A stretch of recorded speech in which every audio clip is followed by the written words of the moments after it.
Hello everyone, this is Margarita. Welcome to my channel, or welcome back. Today I want to start my new theme here. We're going to use a really cheap graph composition notebook. You can use any inexpensive notebook or composition book or even a magazine.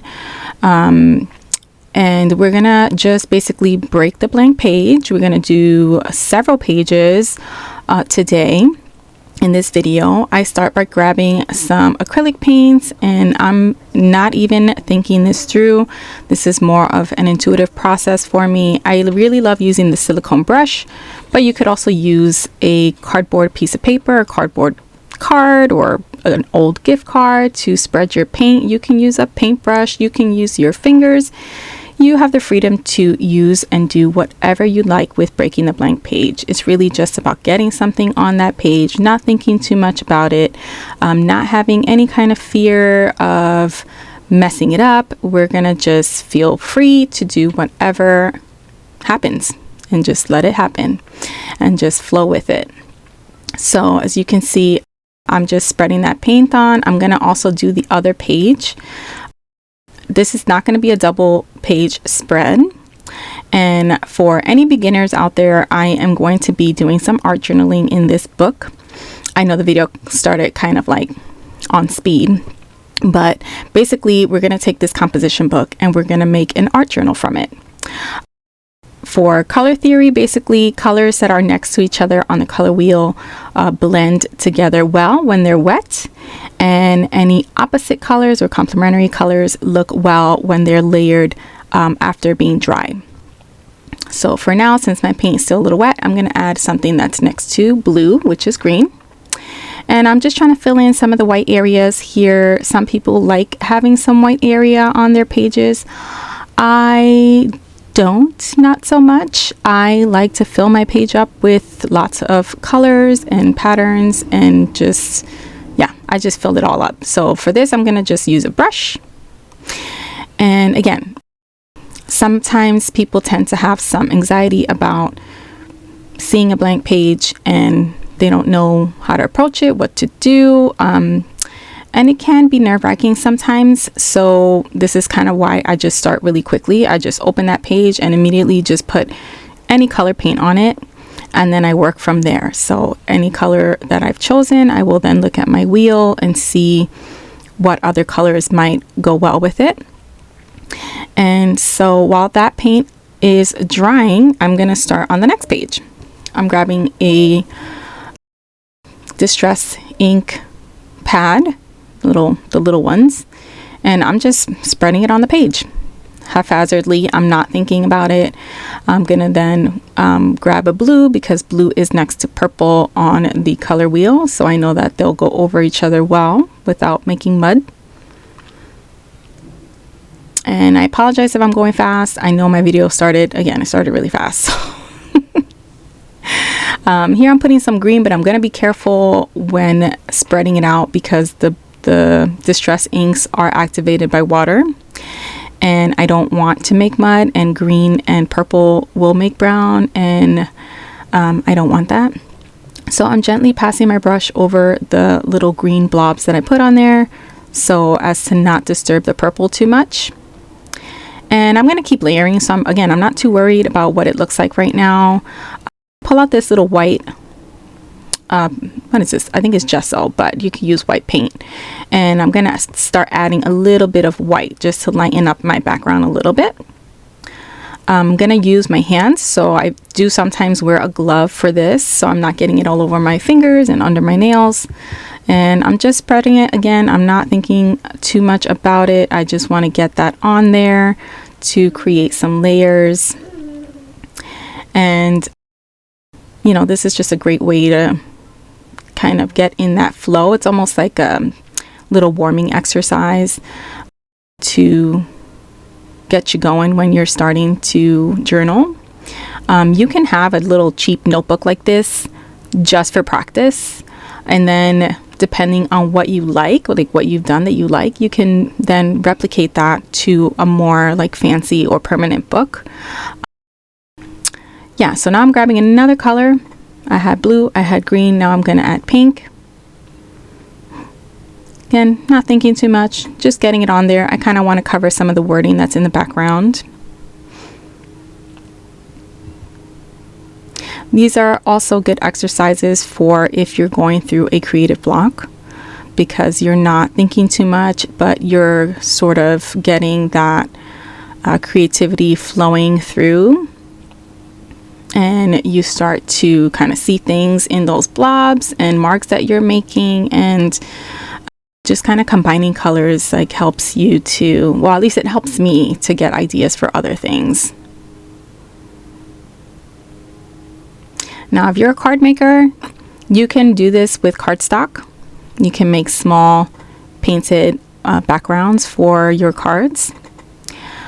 Now returning to the other page, and I'm adding more layers of color here. This is like an aqua, and again, I'm using some acrylic paints. I've got inks pads. I've got, I think, watercolor somewhere else. So I pulled out a bunch of different supplies to use. This is also really good for testing new supplies or breaking open supplies you've had around for a while that you either haven't used for a long time or that you've never used. This is a really good way to experiment with those supplies. So we're just getting that color on there, trying to cover up some of the graph paper. I'm not worried about the line showing through, but you know, I kind of want to have semi-solid colors on the top.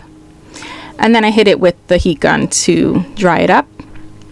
And now I'm just going to add some, what is this, like a text or script stamp.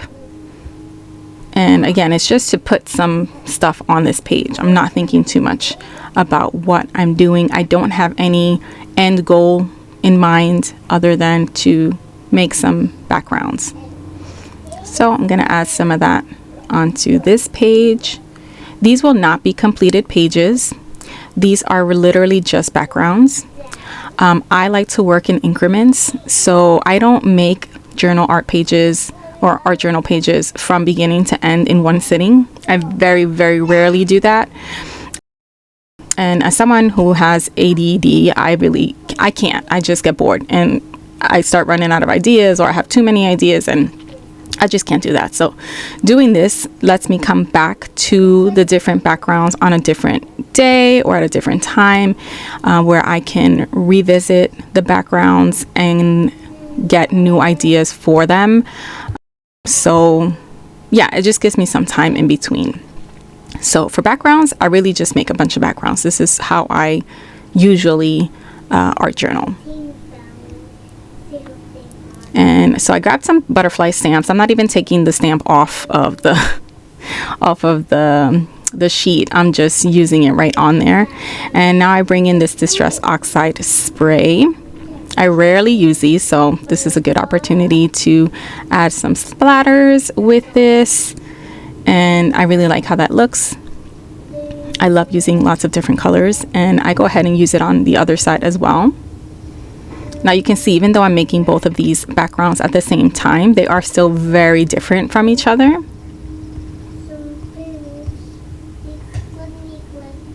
So that's how it looks with all the little splatters, some stamping. Once that's dry, I'm just going to move on to the next page. Again, I'm not looking for focal points. I'm not doing anything other than filling up a bunch of these with paint. Here I added some yellow. I'm gonna spread that on. Now immediately I hate it. I literally I saw this and I was like, ugh, I don't like this, but I know that I'm gonna be layering over it with other stuff, so I'm not gonna worry too much about that. I'm just gonna continue what I've started, right? We gotta commit. And really you don't even have to commit, because you can always cover this with other things. If you have catalogs or magazines, you could do this on old catalogs or magazines also. It helps to be able to cover the page of those magazines or catalogs with white gesso. And if you don't have white gesso, you can make your own. I will include a link below for various videos where you can make your own gesso fairly inexpensively. And so here on this one, I decided to go with black, but I didn't want to cover the whole page in black. So I just did some lines, and now I'm spreading that out a little bit.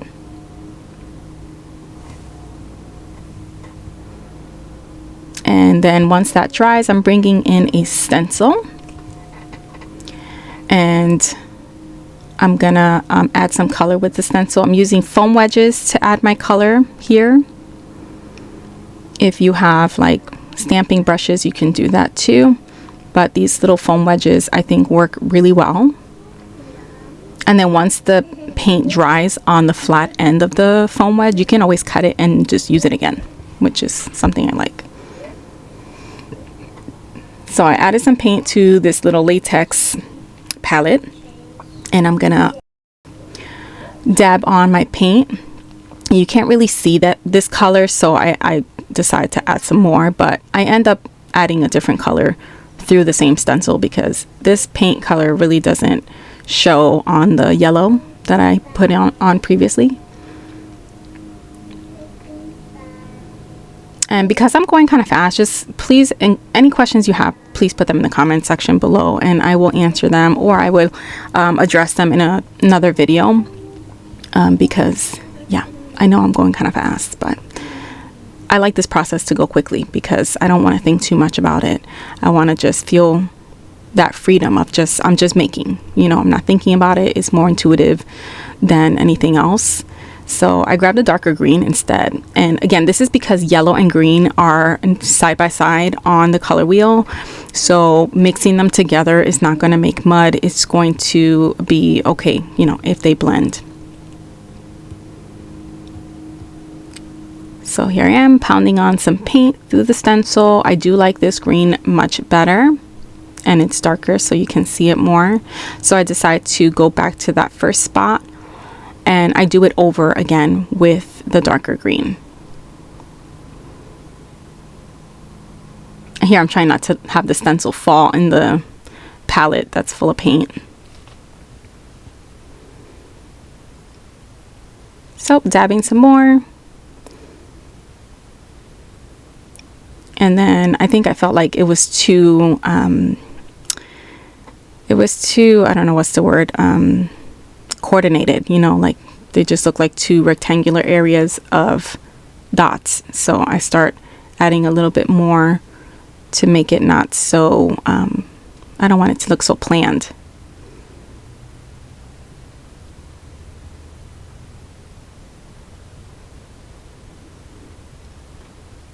And I don't waste any paint, so I'm gonna start dabbing some paint on the next page because I want to use up the green paint that's on my palette.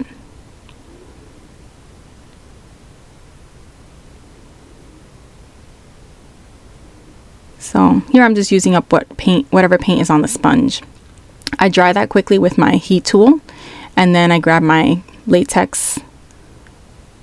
Is it latex? What is this? Silicone. The silicone brush, and I'm spreading the paint on another page. So we're just going to keep on going, you know, just keep on making these pages, these backgrounds. And this is my normal process for breaking the blank page. I just basically jump right in.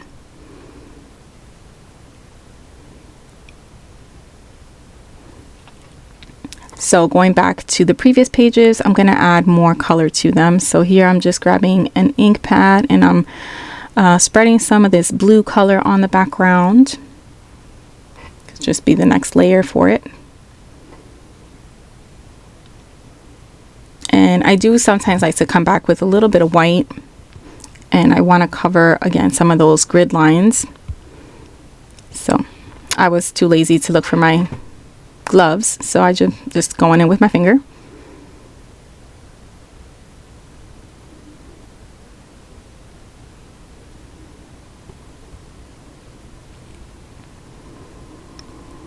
And so I'll probably put up a few videos like this with just breaking the blank page, and then I have also some videos on that I'm working on currently on adding details to this.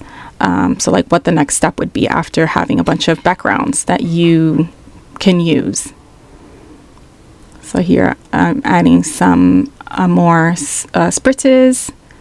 This is a different colored ink, and then I just clean my table real quick before it stains, because it will stain your table.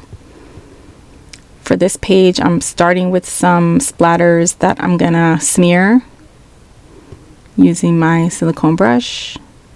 I really like this silicone brush. It's falling apart already. But you can also use, like I said, a gift card or a piece of cardstock. And now, again, I'm smearing whatever paint is left on that little sponge.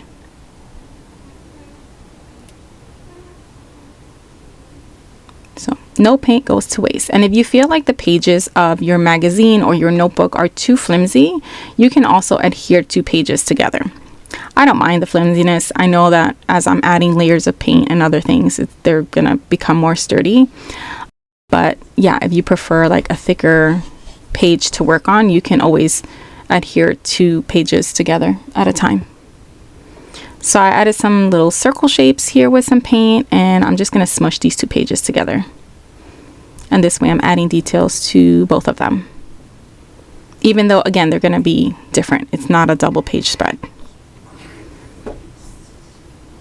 So just rubbing that really well to make sure that it's going to transfer to the other page. And I'm going to put in some red.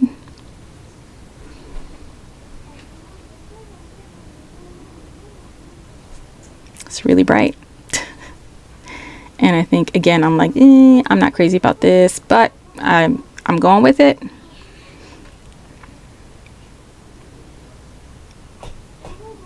Because I know that anytime I don't like something, I can always come back and change it, add something, put something over it. You know, so we don't want to be scared to add anything that we have. Just put it on there, and then you work from there. So now I'm adding some pink to kind of now I'm adding some pink to tone down a little bit that red. And I don't like those circles under the red, so I will try and find different ways to cover them up a little bit.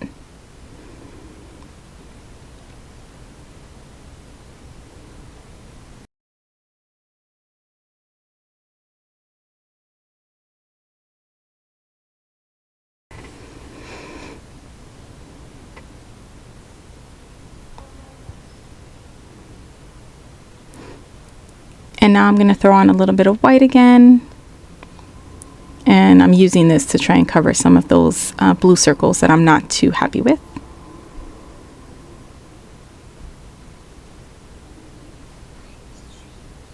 And already I feel better about this page.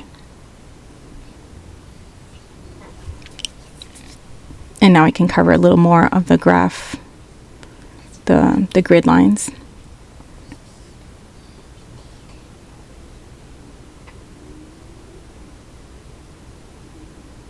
And now I'm going to add some washi tape. Now I learned this little technique from, I think her name is Olia Schmidt, and it was from an online class where she added washi tape in this sort of like scrunched up fashion, and then she added paint over it, and I really like that look. So I'm going to do that. I'm going to use that technique here where I'm just kind of scrunching up some washi tape to add some texture to my page. In this case, the pattern of the washi tape doesn't really matter because I'm going to put paint over it. And I decided I want to use some pink because I love pink against green, but I didn't want to use the same fuchsia pink that was on the left page, so I want to lighten it up with a little white.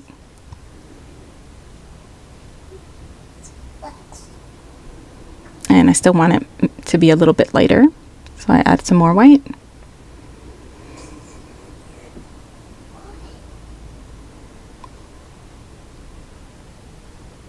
And then I'm just going to cover the tape with the paint. And then what's left is this texture on your page that I actually really like.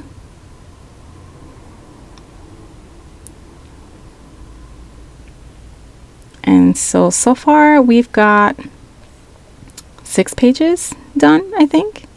And this is all in one sitting. It probably took me about half an hour to do these. I did have the heat tool to help me speed things along. But yeah, if you were air drying it, it would take a little longer.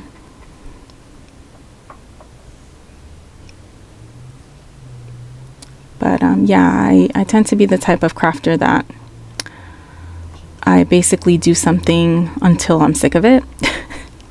So if I'm doing backgrounds, I'm just doing a bunch of backgrounds until I'm over it. As you can see, I use whatever paint was on my brush to add some markings to that page on the right.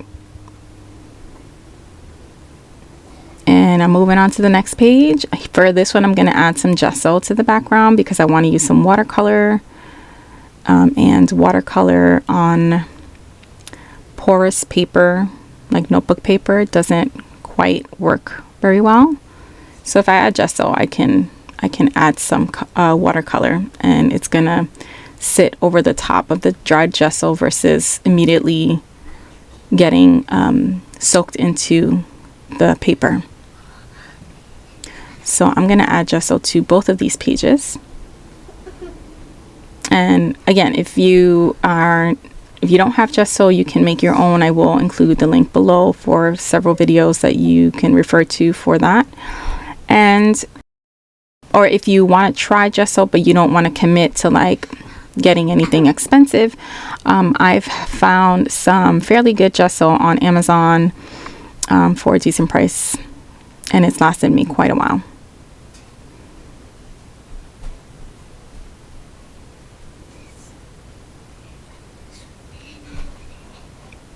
So once that is dry, I'm going to add some of these like pigmented colors. I think these are watercolors, but I gotta check the bottle.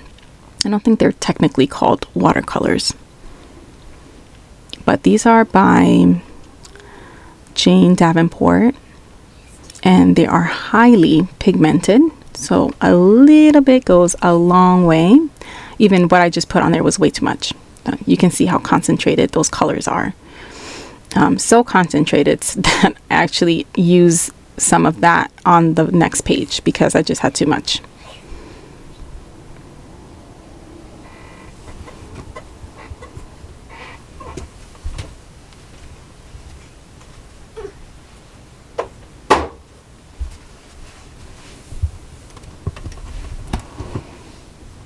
Okay, now these are called Incredible Ink. They're Jane Davenport Incredible Ink.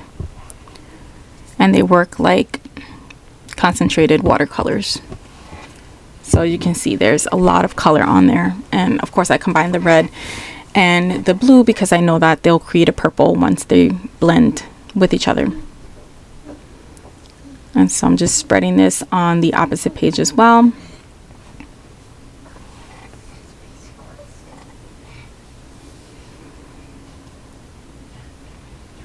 And then I add more red on the right side.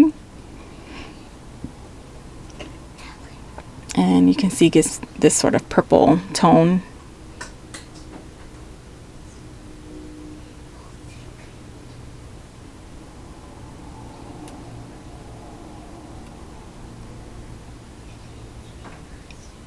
And then I'm going to let that dry.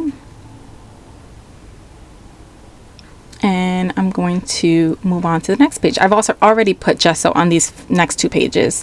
And now I'm going to use some of those Distress Oxide sprays. And this one is more of a double page spread because I haven't done one yet. So I'm going to just do the same thing on both of these. And then I'm adding some of that super muddy water just to activate it and spread it around. And then I smush it together. So it's almost like a Rorschach blot.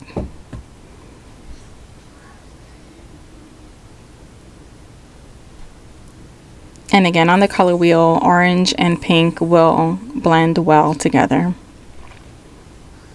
And so here I'm just trying to get the color more spread out on these two pages using the color that's already on there. So I don't want to add more color to it. I just want to use whatever is already there. So once those are dry, we're going to move on.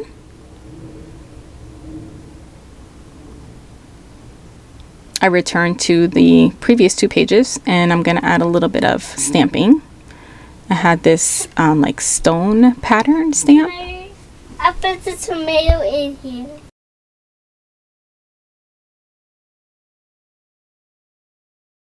And so I'm stamping that on there with some distress inks or distress oxide inks to add some texture and pattern to the background.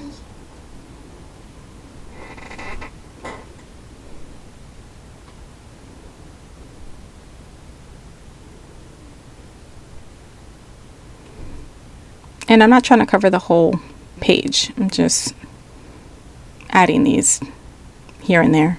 For the page on the right, I grabbed this striped stamp, and I think I used black ink for this one. I know some people might not be a fan of black, but I love using black in my crafting and my art. I like the contrast that it gives. I feel like, yeah, I like it. I like the boldness of it. So I add some lines to this background.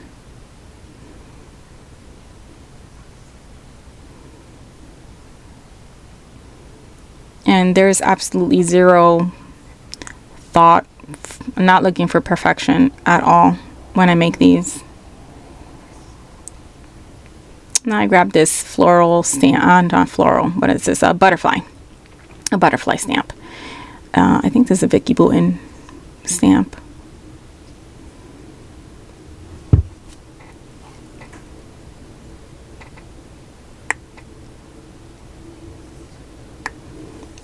And I add some butterflies to the back of that. Now I grab white linen ink spray by Dilutions, and I'm going to add some spritzes, not spritzes, some splatters onto these backgrounds. This is a water activated spray. So if my background is also water activated, which it is because it's using those like watercolor inks, the white is not going to be a crisp white. It's going to sort of blend a little bit into the background because it's wet. So it's going to lift some of the water activated previous, colors that I added, which is fine. But, when you do that, don't expect it to be like crisp white splatters. They're not going to be crisp white. Then I grab this. I have some pastels that are water soluble, and they're very soft, so I like using those in my backgrounds too. So I grabbed the purple, and I'm adding marks to the right page. It's also a good way to practice different marks that you might want to try out. Some blue circles here and there.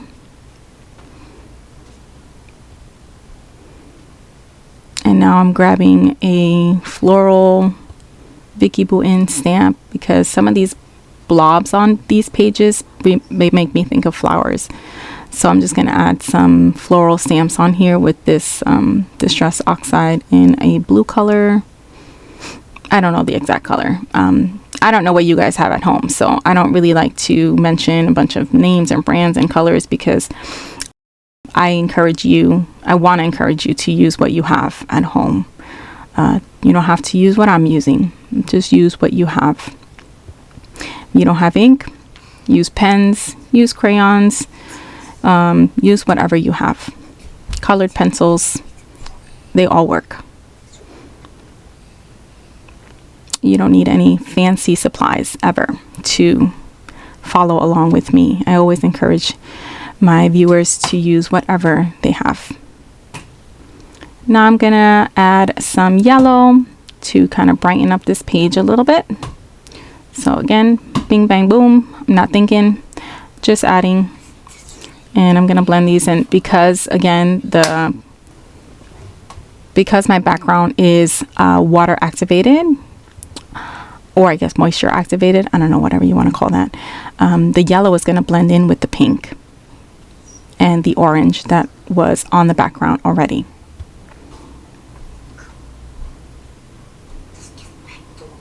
Which is nice because it gives it this sort of blended look.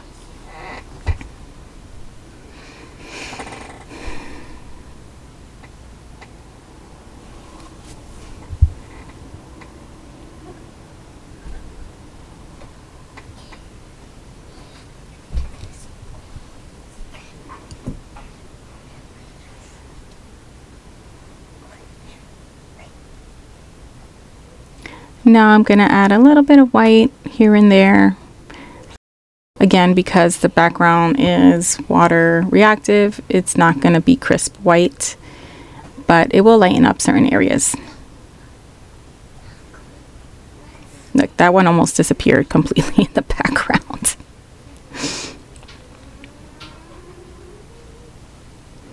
And once it all dries, you can just add another layer of white if you so choose.